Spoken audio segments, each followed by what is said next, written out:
Donc concernant les moisissures, j'ai plusieurs hypothèses, je vais vous montrer ça. Bon, à l'origine, la terre paille chaude, déjà, je fais en sorte qu'elle sèche le mieux possible, c'est-à-dire qu'il y a plusieurs étapes de séchage, jusqu'à parfois plusieurs jours de séchage dans un bon petit caddie que j'ai trouvé en zone industrielle. Je précise, je n'ai pas volé ce caddie, il était là, il m'attendait en fait, c'est un caddie holistique, on devait se rencontrer en fait.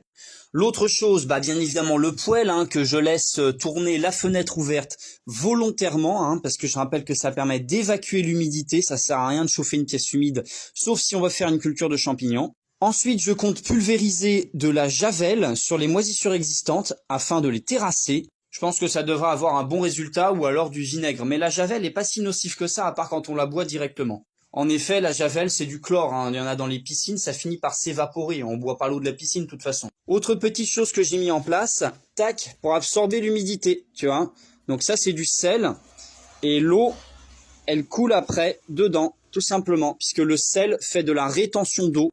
Donc voilà pour les astuces, j'en ai une dernière à vous montrer, qui est peut-être la moins facile à comprendre. L'autre astuce, c'est de faire les coffrages espacés les uns des autres, de manière à ce qu'ils aient bien le temps de sécher avec l'air qui circule autour.